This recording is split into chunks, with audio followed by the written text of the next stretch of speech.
इस बीच एक बड़ी खबर का रुख कर लेते हैं। बड़ी खबर, अहम जानकारी आ रही है इस वक्त की सामने। बड़ा अपडेट आपको बता दें, राहुल गांधी के मामले में सीएम की प्रेस कॉन्फ्रेंस। जी हां, इस वक्त की अहम जानकारी, हरियाणा कांग्रेस अध्यक्ष इस प्रेस कॉन्फ्रेंस में मौजूद रहे। वहीं सीएम सुक्खू ने केंद्र सरकार पर जमकर निशाना साधने का काम किया है।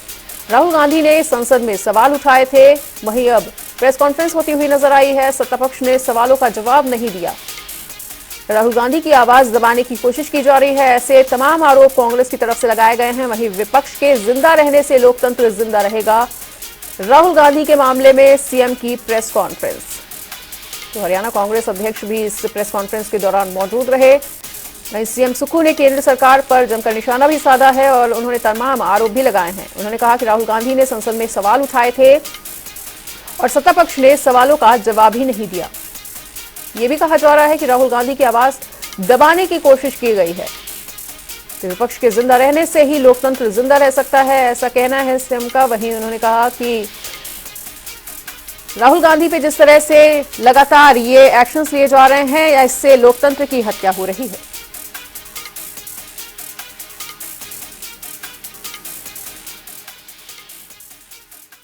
राहुल गांधी के मामले में कांग्रेस के तमाम नेता मैदान में उतरे हैं और लगातार प्रेस कॉन्फ्रेंस हो रही है। आज इसी कड़ी में हरियाणा पहुंचे थे हिमाचल के मुख्यमंत्री सुखविंदर सिंह सुक्खू। उनसे बातचीत करते हैं। सर, राहुल गांधी के मामले में जिस तरह से कांग्रेस के तमाम नेता मैदान में है, लेकिन बीजेपी इस मामले में राहुल गांधी के ऊपर जो जिस तरीके के हमले हो रहे हैं, इसको आप किस नज़र से देखते हैं? पूरी कांग्रेस पार्टी क्या कहेगी इस पूरे मुद्दे पर? नहीं, बीजेपी का तो हमला करने का कोई औचित्य नहीं रह गया।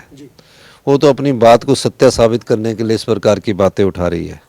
जो गलत है वो गलत है, और लोकतंत्र में विपक्षी पार्टी का आवाज़ दबाना लोकतंत्र को कमज़ोर करना है। तो भारतीय जनता पार्टी इससे पहले कई स्वायत्त संस्था इंस्टीट्यूशन को कमज़ोर करने के लगी है। अब उन्होंने देखा कि मुख्य विपक्षी पार्टी उसके नेता की आवाज़ को रोकने की कोशिश की जा रही है। इस दृष्टिकोण से उनके संसद सदस्यता को भंग किया गया है। सर, अभी जो बीजेपी के नेता हैं वो ये कह रहे हैं कि ओबीसी के ऊपर हमला है। इस बयान को आप किस तरह से देखते हैं? जगह जगह पर बीजेपी के नेता जो है वो इस मामले को ओबीसी के साथ जोड़ रहे हैं। बीजेपी इसमें राजनीति करना चाह रही है। गलत कर दिया तो अब किसी तरह जाति का नाम लेकर अपनी राजनीतिक रोटियां सेकना चाह रही है, ऐसा है नहीं। ये गुजरात में जो है वो मामला होता है, कोर्ट में गुजरात में फैसला आता है और जो बयान जो है वो कर्नाटक में दिया जाता है। तो आपको इस मामले में कहीं ये लगता है कि सरकार का दबाव रहा है संवैधानिक संस्थाओं पर भी? देखिए, जो मामला आया वो कर्नाटक के कोलार में हुआ, फैसला सूरत से आया, अमल उस पर दिल्ली में हुआ। अब मुझे बताइए, इतनी जल्दी अमल हुआ है कि किसी न किसी तरह से उनकी सदस्यता रद्द कर दी जाए, उनके घर को खाली करा दी जाए। इस दृष्टि से हमें सोचने की जरूरत है। आज लोकतांत्रिक व्यवस्थाओं को अगर, और लोकतंत्र में रहने वाले मुख्य विपक्षी पार्टी के प्रमुख नेताओं को अगर आप कमज़ोर करेंगे तो ये लोकतंत्र जिंदा नहीं रहेगा।